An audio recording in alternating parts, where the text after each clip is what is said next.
Maya clutched her worn-out running shoes, faded fabric in stark contrast to the shiny new sneakers that filled the school hallways. To her, they weren't just shoes. They were a legacy. They were her dad's, the ones he wore when he taught her to run, to fly on the dusty track behind their small house. He was gone now, but his belief in her burned bright. "These shoes have magic in them, Maya," he'd always say. "They remember how to win." But at school, the magic felt very far away. The whispers started as soon as she walked into the locker room. They were like 1,000 tiny needles. "Look at those raggedy things," sneered Tiffany, the captain of the track team, pointing a perfectly manicured finger at Maya's feet. Her friends, Jessica and Chloe, erupted in laughter. "Are those from a thrift store? Or did you find them in the trash?" Chloe added, her voice dripping with scorn. Maya's face burned. She quickly changed, pulling her old shoes on, trying to make herself small and visible. She just wanted to run. That's where she felt free. On the track, the taunts continued. Tiffany and her crew would jog past her, making exaggerated comments. "Careful, you don't trip over your own laces." Or "I can't believe she's even trying out for the team in those." Each word was a weight, slowing her down, filling her mind with doubt. Coach Davis watched from the sidelines, his eyes missing nothing. He saw the fire in Maya's stride, a raw, untapped power. He also saw the shadows of insecurity the other girls were casting over her. During a practice run, Tiffany intentionally tripped Maya. Maya went down hard, scraping her knee on the rough track. Laughter echoed around her. "Looks like those magic shoes don't work so well," Tiffany smirked, jogging away without a backward glance. Tears welled in Maya's eyes, a mix of pain and humiliation. She sat there for a moment, the world blurring. She wanted to quit, to disappear, to never show her face on this track again. That evening, she sat on her bed, staring at the scraped, dirty shoes. She was about to throw them in the trash when her mom walked in. "What's wrong, sweetie?" her mom asked, her voice gentle. Through her tears, Maya told her everything. Her mom listened patiently, then picked up one of the shoes. "Your father didn't mean the magic was in the shoes, Maya," she said softly. "The magic is in you. He saw it from the day you were born, these shoes. They're just a reminder of the strength you've always had inside." Her mom's words were like a switch flipping in her mind. She looked at the shoes again, not as a source of shame, but as a connection to her dad's unwavering faith in her. The next day, Maya walked onto the track with a new resolve. The whispers and snickers were still there, but they sounded different now, distant and powerless. She tightened the laces of her dad's old shoes, the worn fabric feeling like an embrace. It was the day of the final tryouts for the regional championships.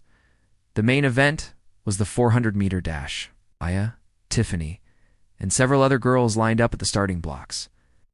The air was thick with tension. Tiffany shot Maya a venomous glare. "Ready to eat my dust at a charity case," she whispered. Maya didn't respond. She just stared down the long red track, her heart pounding a steady, powerful rhythm. She wasn't running against Tiffany anymore. She was running for her dad. She was running for herself. The starting pistol fired. Tiffany shot out of the blocks, a picture of perfect form and expensive gear. She took an early lead, her long strides eating up the track. Maya started strong, but paced herself, remembering her dad's lessons. The 400 is a sprint, but it's a smart sprint. Save your fire for the final stretch. As they rounded the first turn, Maya was in third place. Tiffany's friends cheered wildly from the sidelines. "She's got no chance," Jessica yelled. But as they hit the 200-meter mark, something began to shift. Tiffany's perfect form started to falter just slightly. Maya, however, felt a surge of energy. She pictured her dad running beside her, his voice in her ear. "Now, Maya, now you fly." She lengthened her stride, her arms pumping, her old shoes barely seeming to touch the ground. She passed the girl in second place, her focus locked on Tiffany's back. The crowd began to murmur. They saw it too. The girl in the tattered shoes was closing the gap. On the final turn, heading into the home stretch, Maya pulled alongside Tiffany. For a split second, their eyes met. Tiffany's were wide with shock and disbelief. Maya's were filled with pure, unadulterated fire. In that final 100 meters, Maya dug deep.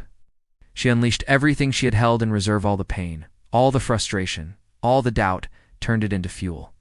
Her legs burned, her lungs screamed, but she pushed harder. With every step, she felt lighter, faster. She wasn't just running. She was soaring. She pulled ahead of Tiffany. 1 meter, then 2, then 5. Maya crossed the finish line, a full second ahead of everyone else, collapsing in a heap of exhaustion and pure joy. A stunned silence fell over the stadium, quickly replaced by a roar of applause. Coach Davis was the first one to reach her, a huge grin on his face. "I knew it," he said, helping her up. "I knew you had it in you." Tiffany stumbled across the finish line, gasping for breath, her face a mask of fury and humiliation. She had lost. She had been beaten by the girl she had mercilessly bullied, the girl with the old worn-out shoes. As Maya stood there, catching her breath, her teammates, the same ones who had laughed now, looked at her with a mixture of awe and respect. From that day on, no one ever laughed at Maya's shoes again. They weren't a symbol of poverty anymore. They were a symbol of heart, of resilience, of a champion's spirit. Maya had proven that it's not what's on your feet that matters, but the fire you carry in your soul.